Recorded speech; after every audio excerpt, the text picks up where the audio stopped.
Assalamualaikum warahmatullahi wabarakatuh. Halo semuanya, selamat datang kembali di video review materi aplikasi mikrobiologi industri dari kami.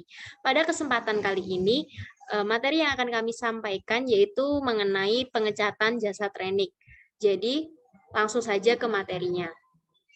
Nah, sebelum masuk ke dalam materinya, izinkan kami memperkenalkan diri terlebih dahulu. Kami dari grup A, sesi A2 dari paralel A.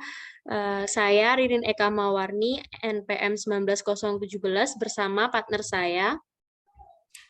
Nama saya Ulul Azmitina Romaya, NPM 16 dari paralel A, sesi A2. Baiklah, langsung saja ke materinya. Materi yang pertama akan disampaikan oleh partner saya terlebih dahulu. Baik, kali ini di modul terakhir kita akan melakukan praktikum mengenai pengecatan jasa training. Nah, mengapa sih kok dilakukan pengecatan itu? Jadi, tujuan dilakukan pengecatan itu untuk mengamati bentuk atau ciri-ciri suatu mikroba menggunakan mikroskop. Nah, hal itu dapat digunakan dengan dua cara, yaitu dengan cara mengamati sel-sel mikroba yang masih hidup, yaitu tanpa diwarnai, dan dengan cara mengamati sel-sel mikroba yang telah mati dan diwarnai. Dengan pewarnaan sehingga mempermudahkan untuk diidentifikasi. Jadi kalau bakterinya itu mati, maka untuk memudahkan kita mengamati itu bisa dengan cara mewarnai bakteri tersebut. Selanjutnya,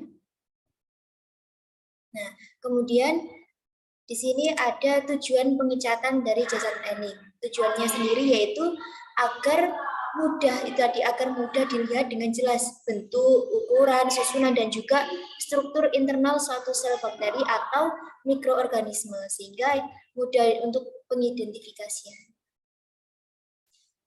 Nah, zat warna sendiri itu merupakan garam yang terdiri atas ion positif dan ion negatif. Nah, salah satu di antaranya berwarna. Pada saat warna yang bersifat basa, warna terdapat pada ion positif. Dan pada pewarna asam, warna akan terdapat pada ion negatif.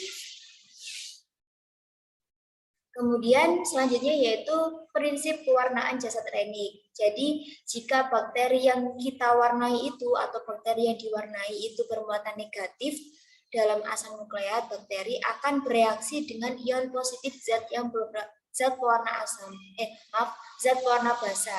Jadi kalau misal bakteri itu tadi bermuatan negatif, maka pewarna yang digunakan merupakan pewarna ion positif yaitu zat yang mengandung pewarna basa.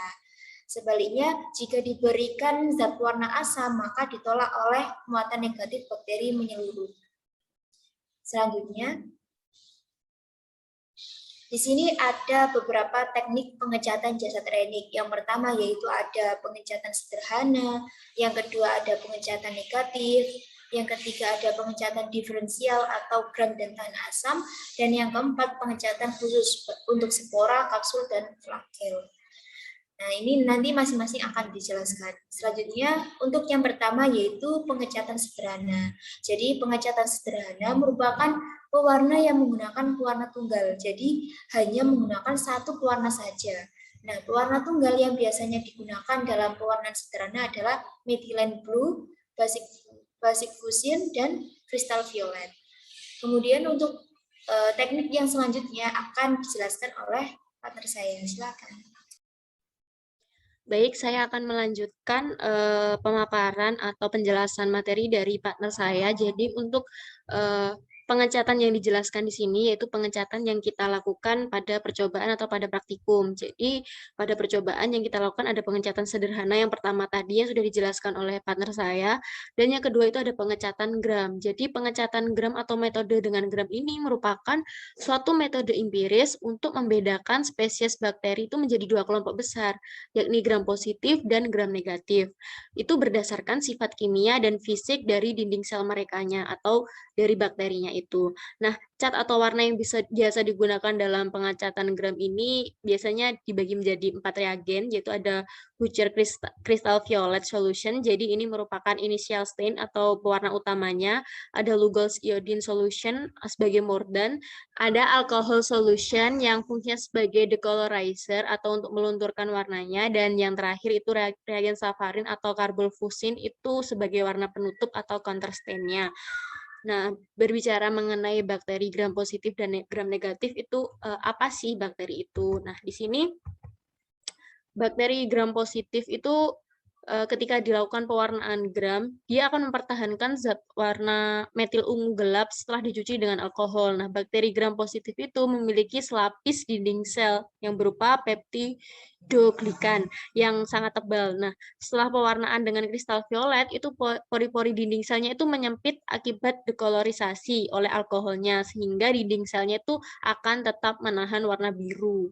Nah, sedangkan untuk gram negatif itu bakterinya tuh tidak mempertahankan zat warna metil ungu pada metode pewarnaan karena bakteri gram negatif itu memiliki 3 lapisan dinding sel. Jadi lapisan terluarnya itu lipoposakarida atau lipidnya. Ya, ketika tercuci dengan alkohol itu kemungkinan warna yang terakhir atau safraninnya itu akan berwarna merah karena itu merupakan warna penutupnya. Karena pori-porinya terbuka ketika dicuci dengan alkohol. Nah, untuk pewarnaan ketiga yang dilakukan dalam percobaan yaitu pengecetan tahan asam yang digunakan yaitu Ziehl-Neelsen. Jadi pada pewarnaan bakteri asam ini menggunakan metode Ziehl-Neelsen atau disebut juga dengan hot stain. Jadi bakteri tahan asam pada percobaan ini akan berwarna merah karena menyerap pewarna karbonfluksin yang dipanaskan. Karena pada saat pemanasan dinding sel bakteri yang memiliki banyak lemak membuka sehingga pewarna dapat terserap. Nah, berbeda dengan bakteri yang tidak tahan asam, jadi bakterinya itu akan menyerap pewarna tandingannya yaitu methylene blue sehingga warnanya biru. Nah, untuk faktor-faktor yang mempengaruhi dalam pengecetan, yang pertama yang sudah pasti yaitu sterilisasi, karena ketika kita melakukan suatu identifikasi itu harus dipastikan steril. Karena apa? Karena kalau terkontaminasi itu jelas akan mengganggu suatu pengidentifikasian.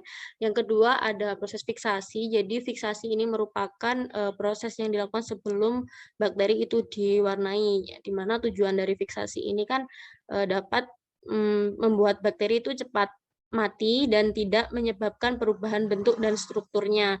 Dan selain itu juga dapat melekatkan bakterinya terhadap objek gelasnya. Ketika disiram dengan air, nanti bakterinya tidak akan terbawa karena sudah cukup menempel pada objek gelasnya.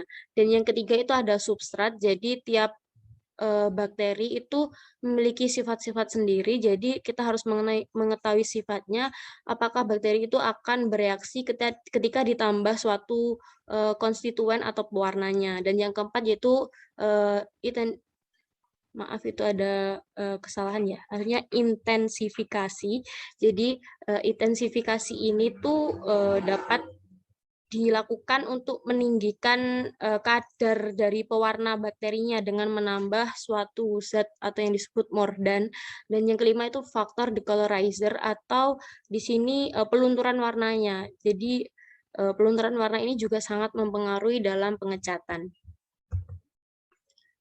Nah, sekian penjelasan materi dari kami. Jika ada kurang dan lebihnya, kami mohon maaf yang sebesar-besarnya. Terima kasih. Wassalamualaikum warahmatullahi wabarakatuh.